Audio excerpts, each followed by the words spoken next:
नमस्कार साथियों, bound to education माने तोहरे केर सोबकेर स्वागत आहे। आज केर इस वीडियोटा माने मैं तोहरे सोबकेर स्वागत करो तो तोहरे सोब कैसन आहा। मैं आशा करो तो तोहरे सोबो बढ़िया आहा। आज का ये वीडियो आपके आने वाले परीक्षा के लिए बहुत अधिक महत्वपूर्ण होने वाला है, क्योंकि आज हम लोग पंचपर्गनिया भाषा का एक बहुत ही महत्वपूर्ण और बहुत अधिक प्रश्न बनने वाला लोक कहानी पढ़ेंगे, बोखीडाइन। ठीक है, आज का लोक कहानी है बोखीडाइन। ये परमानंद महतो का एक बहुत ही प्रसिद्ध किताब पुष्पिठा से लिया गया है, और इससे पहले भी मैंने जिक्र किया था कि परमानंद महतो के द्वारा लिखा गया सारे कहानी आपके परीक्षा के लिए बहुत अधिक महत्वपूर्ण होते हैं, और उसमें 1 से 2 प्रश्न हर पेपर में आपको देखने को मिल जाएंगे। तो इस चैप्टर को अच्छी तरीके से देखेंगे, और हम लोग बीच बीच में प्रश्नों को भी देखते जाएंगे जो कि पिछले वर्षों में पूछे गए थे झारखंड के विभिन्न परीक्षाओं में, या फिर आपके आने वाले परीक्षा में वो महत्वपूर्ण हो सकते हैं। तो हर एक क्वेश्चन को ध्यानपूर्वक आप सुनेंगे। हो सकता है अगर आपका याद ना रहे तो बीच बीच में मैं जो क्वेश्चन कहते जाऊंगा उसे आप नोट कॉपी में नोट करते जाएंगे। तो चलिए आज के इस वीडियो को शुरू करते हैं और जानते हैं कि आपके आने वाले परीक्षा में किस प्रकार के प्रश्न बन सकते हैं। चाहे आप किसी भी लेवल का प्रिपरेशन कर रहे हो एग्ज़ाम का, ये वीडियो आपके लिए बहुत अधिक महत्वपूर्ण है। कहानी पे आते हैं हम लोग। सूरज डूब जाए रहे बिहाने चोरे बहराल चोरोय चुनगुनी चोर बाईज कोहन गाँव घुर रहो बड़े बड़े गाछ गिलाय इडोर उडोर होय चेरे बेरे उपचाय रहो झिमिर झिमिर बोरसा उचराय रहे बोरसा थाइम गेलोक आगना आर डोहर बाटे केचकेचाय कहन से तेहे टोला पोड़ाक लोग केचकेचा होय रहोय मंतुक करबोय का जुगान्ती पूर पुरखाक चालाय आनल नियम धर्म महान रोत रहे केव दिया समटात रहोय केव बाती पकात होय तो केव दियाय तेल ढारत रहोय सब अपन अपन कामे बाझल ई केचकेची महानो सोहराय आमास को रात दिवाली केर रात जगमगाय उठ से मंतुक शहर केर दिवाली रात रकम नाही बिजली केर अभावे गांव केर तेलेक दिया चाड़े नीच जाय रहे। तो कहानी के शुरुआत में हम लोग देखते हैं परमानंद महतो, जो कि इस कहानी के राइटर है। इनका नाम याद रखेंगे। सबसे पहला तो यही क्वेश्चन याद रखेंगे कि बोखीडाइन कहानी के रचनाकार के है के, तो याद रखेंगे ये कहानी, ये सुंदर सा कहानी लिखा गया है पंचपर्गनिया के बहुत ही प्रसिद्ध राइटर परमानंद महतो के द्वारा। शुरुआत में हम लोग जान पाते हैं कि सूरज डूब गया है, और सुबह में जो चिड़िया चहचहाने इधर उधर भोजन की खोज में चले जाते हैं वो 4 बजे ही गांव लौट आते हैं। वे एक पेड़ से दूसरे पेड़ में होते हुए चरबरा रहे हैं, ठीक है, चेरे बेरे कर रहे हैं, अर्थात कि चहचहा रहे हैं। उसी समय झिमिर झिमिर बारिश भी शुरू हो जाता है। हालांकि बारिश थोड़ा देर बाद थम जाता है, लेकिन भी आसपास का क्षेत्र केचकेचाई जाए रहो, अर्थात कि कादा से भर जाता है। फिर भी चूंकि बहुत ही बूढ़ा पुरखों से दीपावली मनाया जा रहा है, तो इस बार भी किसी तरह लोग अपने दिया को समेटते हुए, बाती को जलाते हुए और कोई दिया में तेल डालते हुए, फिर भी इस बारिश के कारण भी जो दीपावली का रात था वो जगमगा उठता है। हालांकि ये जो दीपावली था ये शहर के दीपावली से थोड़ा कम जगमग था, क्योंकि बिजली का अभाव था गांव में, और तेल की कमी के कारण दिए में तेल जल्दी ही ख़त्म हो जा रहे थे और दिया बुझ जा रहा था। ठीक है, आगे बढ़ते कहानी में और जानते हैं आगे क्या होता है। एक तो आकाशे करिया बदेर दोसर संघोर अमास के रात टिप टिपाल आंधार कोनो बुझात नी रहे ठंडाव लागत रहे से तेहे चाड़े चूड़े खाए पी कोहन अपन अपन बिछनाए सब साड़ा मायर रहोय। ठीक है, चूँकि दीपावली का रात था, ऊपर से बारिश हुआ था जिसके कारण बादल छाया हुआ था, तो बहुत अधिक अंधेरा हो गया था। टिप टिपाल अंधार अर्थात कि बहुत अधिक अंधेरा, बिना कुछ लाइट के, किसी भी प्रकार का लाइट नहीं था, और दिए भी बुझ गए थे और ठंडा भी लग रहा था, क्योंकि दीपावली किस समय मनाया जाता है, अक्टूबर और नवंबर के बीच के महीने में मनाया जाता है। उस समय थोड़ा थोड़ा ठंडा लगना शुरू हो जाता है, और बारिश के कारण और भी ठंडा बढ़ गया था।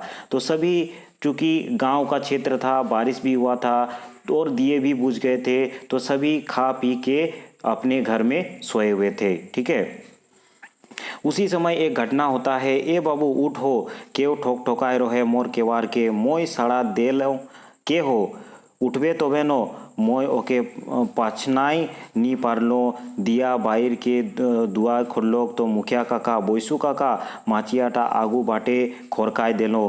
पूछलो केसन काका एतिक अंधारे राइते का कहबे रे बाबू ई बुढ़ांत काले एतिक हाबा हाचा काहे का होलो काका तोई काने तेल ले कि सुइत रोहे कोनो नी जानिस नहीं तो। कहानी में आगे बढ़ते हैं और हम लोग जानते हैं यहाँ पे हमें स्पष्ट रूप से लेखक के वाणी का पता चलता है। लेखक स्वयं अपने शब्दों में बयां करते हैं। जिस प्रकार सभी कोई रात में सो गए रहते हैं, लेखक भी सोया हुआ रहता है, लेकिन अचानक से कोई किवाड़ पर दस्तक देता है। उसका किवाड़ को ठकठकाने का आवाज़ आता है। चूँकि वह नींद में था तो शुरू में उसके आवाज़ को पहचानने नहीं सका। तो उसने जैसे ही किवाड़ खोला उसने मुखिया काका को देखा जिसका नाम बैसू काका था, अर्थात कि बैसू काका कह करके गांव के लोग उसे बुलाया करते थे। उसने पूछा केशोन काका इतना रात में क्या काम है जो इतना रात में आप मेरे घर तक पहुंच गए हैं, इस प्रकार का लेखक उसे पूछता है। तो मुखिया काका जवाब देते हैं कि का कोहबे रे बाबू ई बुढ़ांती काले एतिक हवा हाचा, अर्थात कि ये बुढ़ांती काल में भी लोग उन्हें नहीं छोड़ते हैं, कोई भी काम रहता है तो उनको जाना पड़ता है, अर्थात कि इस बुढ़ांती काल में भी उनको परेशान करके रखा हुआ है। फिर वो आगे कहते हैं तोय काने तेल ले सुईत रहो कोनो नहीं जानिस, तुम कान में तेल ले करके सोए हुए हो क्या, गांव में क्या चल रहा है तुमको नहीं पता, इस प्रकार का वाणी बोलते हैं। कौन बोलते हैं? बैसू काका, जो कि गांव के मुखिया थे। यहाँ पे एक बहुत ही महत्वपूर्ण क्वेश्चन आपके परीक्षा के लिए बन सकते हैं, ठीक है। इस क्वेश्चन को याद रखेंगे या फिर लिख लेंगे कि केवाड़ महान के सड़ा दे रो है, अर्थात कि केवाड़ में कौन सड़ा दिया, कौन उसका केवाड़ को ठकठकाता है। तो याद रखेंगे मुखिया काका, जिनको बैसू काका के रूप में सब कोई गाँव के लोग पुकारते थे। मुझे ये यकीन है कि इस प्रकार का छोटा छोटा क्वेश्चन अगर आप करते जाएंगे तो आपको परीक्षा में किसी भी प्रकार का दिक्कत नहीं होगा। कहानी में आगे बढ़ते हैं और जानते हैं आगे क्या होता है। मुश्किल हो गेलो रे बाबू ई गाँव बाप आजाद दादाए पुलिस केर कोबो कोनो कहानी रोहे मंतुक मुखिया काका मुड़े हाथ ले कोहन काथाटाके दौर पुराय रोहे दिलोक मंतुक का काका कानी अफायत हो गेलो रे बाबू महा अफायत हाँ अफायत भाता केर एक लौता जुआन बेटा मोर गेलोक मुखिया काका लंबा निकास फेंक के कहलोक। ठीक है, आगे मुखिया काका कहते हैं कि इस गांव में बहुत सारे आपदाएं हो रही है। हमारे बूढ़ा पुरखों के समय में इस गांव में किसी भी प्रकार का पुलिस का कोई झंझट नहीं था, अर्थात कि इस गांव में पुलिस का कोई झंझट नहीं था। परंतु इस समय जो सिचुएशन है वो बहुत अधिक बदल गया है। अपने बात को कहते कहते मुखिया रुक जाते हैं तो लेखक फिर से कहता है कि मंतुक काका, परंतु क्या। मुखिया अपनी बात को कहते कहते परंतु में रोक देता है। तो वहीं पे आगे बढ़ते हुए लेखक स्वयं पूछता है मंतुक क्या। तो फिर वो बताते हैं, अर्थात कि मुखिया जी बताते हैं कि आफत हो गया रे बाबू, अर्थात कि गांव में आफत हो गया, बहुत बड़ा आफत। ठीक है, वो कहता है भाता के एक लौता जुआन बेटा मर गेलोक, भोता का एक लौता जुआन बेटा मर गया रहता है। यहाँ पर एक बहुत ही महत्वपूर्ण क्वेश्चन बन सकता है, ये चीज़ याद रखेंगे। केकोर जुआन बेटा मर गेलोक, तो भोता केर जुआन बेटा मर गेलोक, यहाँ भोता का नाम याद रखेंगे। आपका परीक्षा में इस प्रकार का प्रश्न पूछा जा सकता है कि बोखी डाइन कोहनी माहने केकोर जुआन बेटा मोर गेलोक, तो इनका नाम याद रखेंगे। आगे भी इनका जिक्र मिलेगा भोता। ठीक है, चलिए कहानी में आगे बढ़ते हैं। इटा तो जानो काका महीना बीत गेलोक, इटाय पुलिस केर का चक्कर भला रोगे दुखे के नहीं मोरेला, ओके तो टिटनेस हो रहे ब्लॉक केर बड़े डॉक्टर कहत रहे। तो वो कहता है कि ये तो मैं जानता हूँ, लेकिन इसमें पुलिस का क्या चक्कर। गांव का, माफ़ कीजिएगा, ब्लॉक का जो सबसे बड़ा डॉक्टर है उसने कहा था कि वो टिटनेस के कारण मर गया है। डॉक्टर कहा जाने जाए आहे रे बाबू, टाटका टाटकी बोखी डाइन खाए आहे ओके, पाउर देखी ही मोर छोटे छुआ टाके खालोक आर तो ताकोर आगू बछर सुदू केर बेटा छुआटा खाई रोहे, गोटा गांव के नी जानी आन गाँव तो चाव हो रहे, तोय का काने धुला ले आइस, गाँव अन गाँवे के नी डराय ओके। तो मुखिया जी आगे बढ़ते हैं और कहते हैं, डॉक्टर क्या जानता है इस सब के बारे में। टाटका टाटकी अर्थात कि विश्वास रूप से इसको बोखी डाइन ने ही खाई है। ठीक है, जैसे कि इससे पहले भी इस प्रकार का 2-4 घटना हुआ था, वो उदाहरण देता है। जैसे कि छोटे चुहा टाके खालोक मोर उनके छोटे बच्चे को भी बोखी डाइन ने खाई हुई रहती है, ऐसा उनका मानना था। ताकोर आगू बोचर सुदू केर एकटा छुआ के खाए रहे गोटा गाँव नहीं जाने। उसके पहले साल सुदू का एक बेटा को भी वो बोखी डाइन खाए हुए रहती है, और इस गांव के बाहर भी अन्य गांव के लोग उनको पहचानते हैं। इस प्रकार के बात मुखिया उसको बताते हैं, अर्थात कि लेखक को बताते हैं। मुखिया काका कथा सुइन कोहन मोय एक डाँडे पुलिस केर खेयास भूल गेलो आर ओके पूछले, हे काका का बोखी केर पेट आगोम गाढ़ा है के? डाइन केर का माने होय काका? कोहे डाइन केसोन होय डाइन? तो मुखिया काका को फिर लेखक पूछता है, वो पुलिस के बारे में भूल जाता है और पूछने लगता है, हैं काका बोखी के पेट क्या आगोम गढ़ा है के? डाइन केर का माने होता है? डाइन का क्या माने होता है? किसे डाइन कहते हैं? इस प्रकार का लेखक उसे पूछता है, अर्थात कि मुखिया को पूछता है। अरे बोका बीए एमए पढ़ले आर एखन तोय डाइन के नी चिन्हे पारिस आइस? का पढ़ले रे तोय? एतिक खरोच बरोच कोइर के मुखिया काका ढूंढकी ले उठलोई। मुखिया काका कहते हैं कि तुमने बीए एमए कर लिया और आज तक डाइन के बारे में नहीं सीखा? क्या तुम पढ़ा? इतना जो खर्च किया गया तुम्हारे ऊपर, तुम क्या पढ़ा? इस प्रकार के बानी का उपयोग मुखिया करते हैं। एक नाड़े खातिर मोर एडिक राग चूंदी चेद के लोग, ये जो सेंटेंस है ये आपके परीक्षा के लिए महत्वपूर्ण है। एक प्रकार से आप इसे मुहावरा कह सकते हैं, आपके परीक्षा में आ सकता है। एक डाणे खातिर मोर एडिक राग चूंदी चेद के लोग, हम लोग इसे ऐसे भी अपने प्रचलित भाषा में, दैनिक भाषा में इसका उपयोग करते हैं कि पैर का गुस्सा, अर्थात कि पैर का गुस्सा सर चढ़ गया, वही इस मुहावरे का अर्थ है। ठीक है, तो एक क्षण के लिए लेखक का पैर का गुस्सा सर चढ़ जाता है। मंतु गांव के अशिक्षा, अंधविश्वास, जुगांतिक रूढ़ी ई सब के भाई गुइन कहन मोय मुकुमगा काका के माइन देलो आर कहलोय, हो काका मोय कोनो किताब डाइन केर बोखान नी पाए आहोय। चूँकि लेखक को बहुत अधिक गुस्सा आ रहा था उनका बात सुन करके, लेकिन फिर भी ये सोच के कि गांव के लोग हैं, अशिक्षा है, गांव में अंधविश्वास है और रूढ़िवादिता है, ये सोच करके वो अपने आप को कंट्रोल करता है और कहता है कि हाँ काका, किसी भी किताब में मैंने डाइन के बारे में आज तक नहीं पढ़ा है। आगे चलते हैं। नी देख आइस बोखी के का रकम ओकर गढ़न देखाइला, केसन मुटा पेचकाय जाय रहे, केसन पाकुस पाकुस करते रहेला, केसन ओकर आँख गिला चायर बाटे गुजुर गुजुर घुरेला, सोन रकम चुइल गिला, केसन डर डरान देखाइला। मुखिया काका मोके बोखी डाइन केर बाचिक देलोय। मुखिया काका सूझ और मोर सूझ महान फरक रहे। बोखी केर ढेर दिने दांत गिरा भाइंग सिराय रहे, बुढ़िया हको राडियो होलोक, चुइल पाइक गेलोक, कांकोड़ आर्सिक ठेकान नहीं, गाले मास सुई कोहन चाम दोबड़ी हो जाए। ये पैराग्राफ आपके परीक्षा के लिए बहुत अधिक महत्वपूर्ण है। इसमें बोखी डाइन के संपूर्ण व्यक्तित्व का वर्णन किया गया है। तो मुखिया के द्वारा जो व्यक्तित्व का वर्णन किया गया और लेखक के द्वारा जो व्यक्तित्व का वर्णन किया, इन दोनों ही व्यक्तित्व के वर्णन में बहुत अधिक फर्क मिलता है।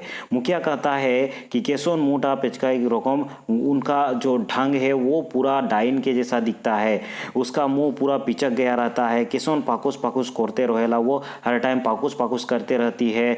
आँख गिला चायर बाटे गुजुर गुजुर घुरेला, उनका आँख जो है बोखी डाइन का आँख गुजुर गुजुर इधर उधर घूमते रहता है।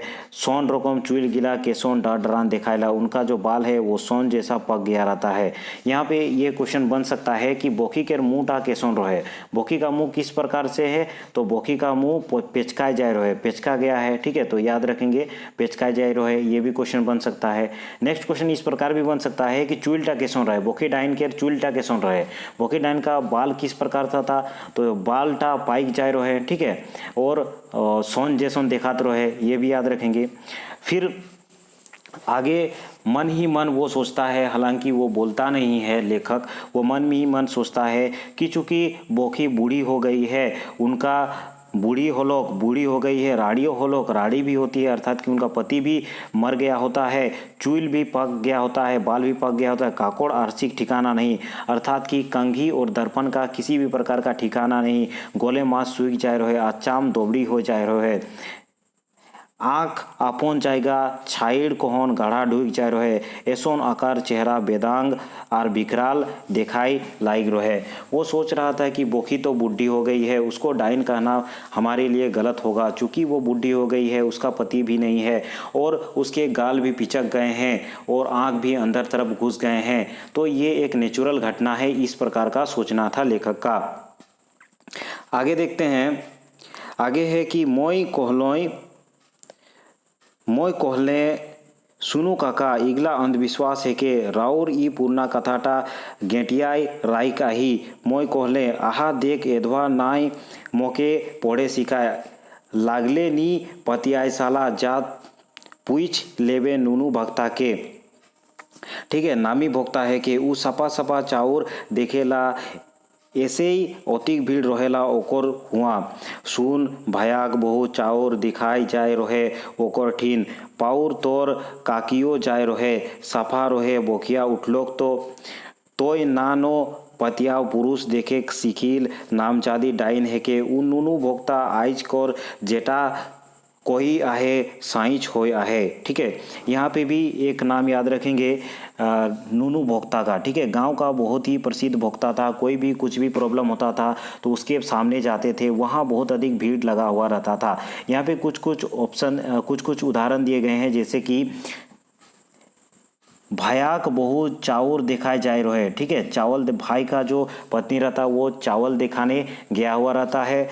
तोर काकियो जाए रहे अर्थात कि ये बताता है, लेखक को बताता है कि तुम्हारा काकी भी वहाँ चावल दिखाने के लिए गया हुआ रहता है। तो यहाँ पे भी एक छोटा मोटा क्वेश्चन अगर अंदर से पूछ देता है तो इस प्रकार बन सकता है कि केकोर बहू चाउर दिखाई जाए रहे नूनू भोक्ता टीन, किसके बहू गया हुआ रहता है, भायाक बहू। ठीक है, तो इसका आंसर भायाक बहू होगा, इसको याद रखेंगे।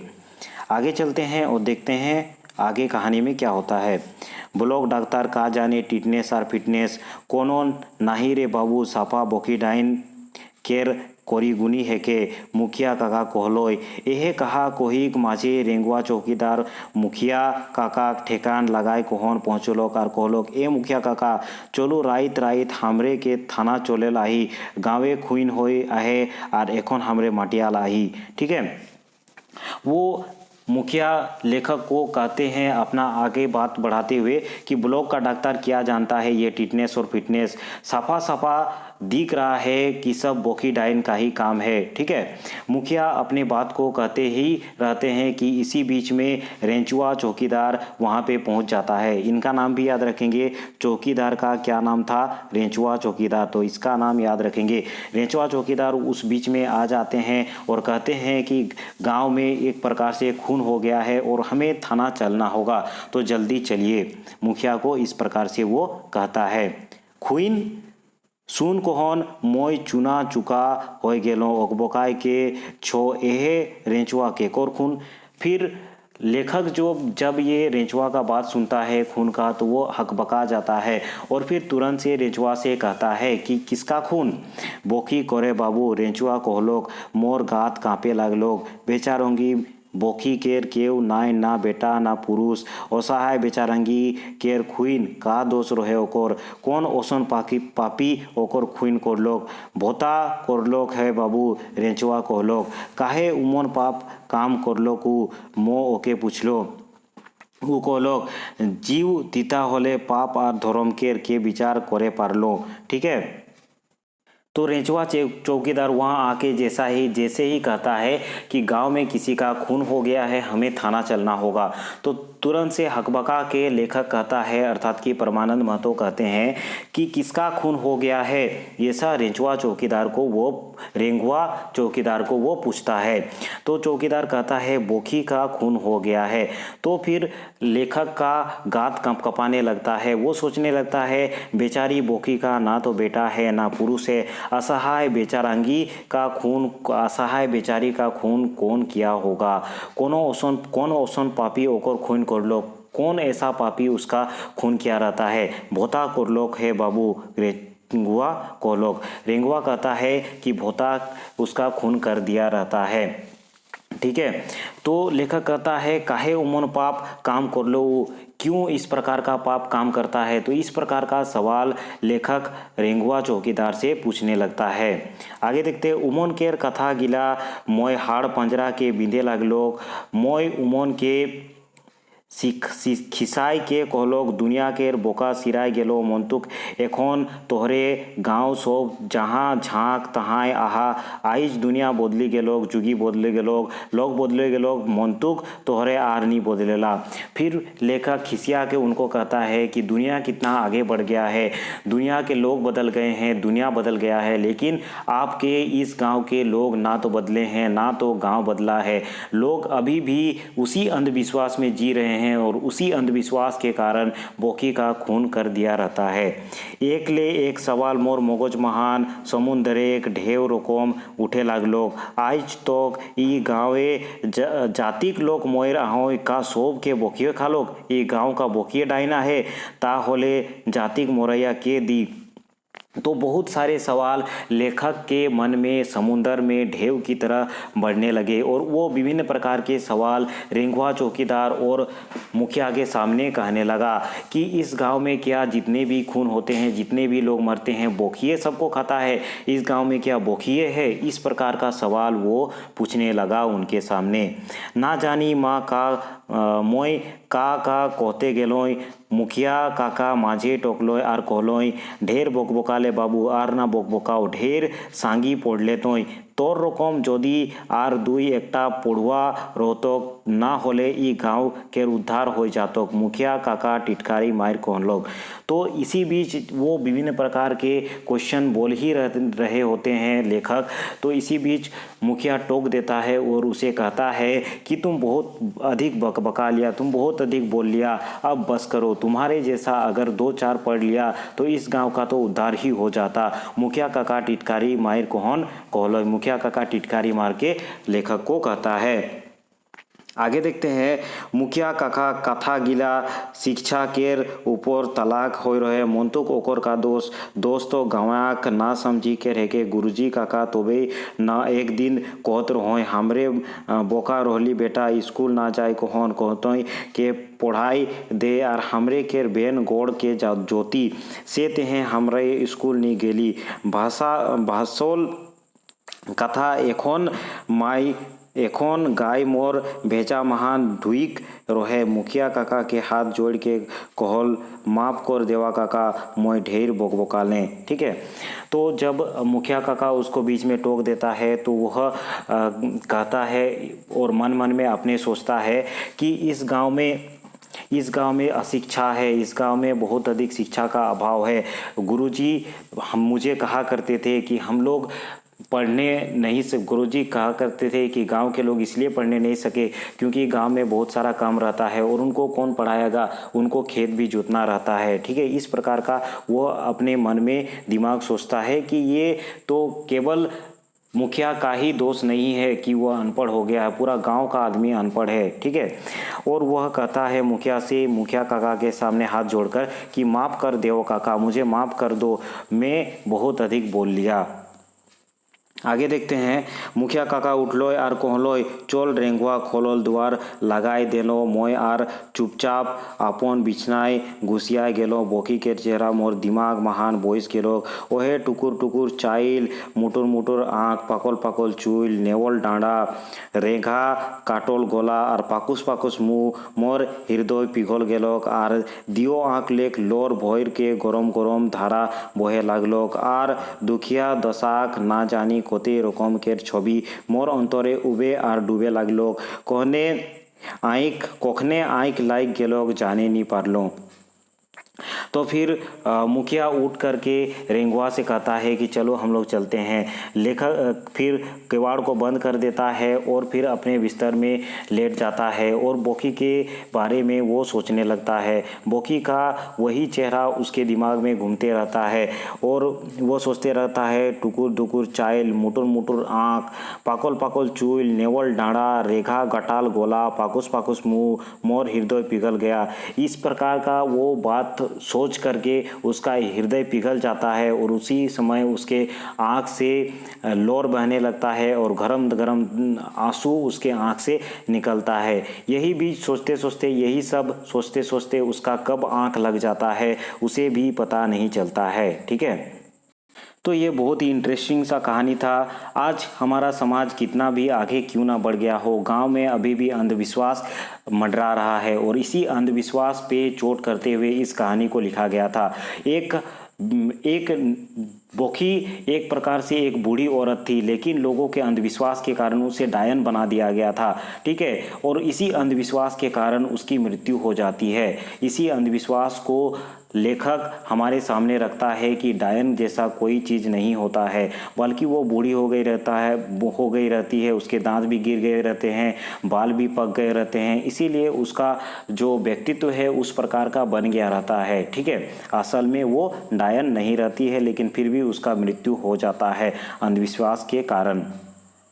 तो आज के इस वीडियो में इतना ही। वीडियो को एंड करने से पहले मैं एक बार आप सभी से कहना चाहूँगा कि अगर आप झारखंड से संबंधित विभिन्न परीक्षाओं की तैयारी करते हैं और अपने अभी तक चैनल को सब्सक्राइब नहीं किया है तो इसे ज़रूर सब्सक्राइब कर दे और साथ में बेल के आइकन को भी प्रेस कर दे और साथ में आप वीडियो को लाइक भी कर दे। और मैं आपसे कहूँगा कि अगर आप इसी प्रकार के वीडियोस चाहते हैं तो आप चैनल के प्लेलिस्ट में जाकर के देख सकते हैं। झारखंड से संबंधित विभिन्न प्रकार के आपको कॉम्पिटिटिव परीक्षाओं के वीडियोस वहां पे मिल जाएंगे। अगर आप चाहते हैं कि आपके दोस्त भी इस प्रकार के वीडियो का लाभ उठाएं तो आप अपने स्टडी रिलेटेड ग्रुप में इसे शेयर जरूर कर दें। धन्यवाद। अगली वीडियो में हम लोग फिर से मिलेंगे एक नए और बहुत ही इंटरेस्टिंग और बहुत महत्वपूर्ण लोक कहानी के साथ। धन्यवाद आज के इस वीडियो को देखने के लिए।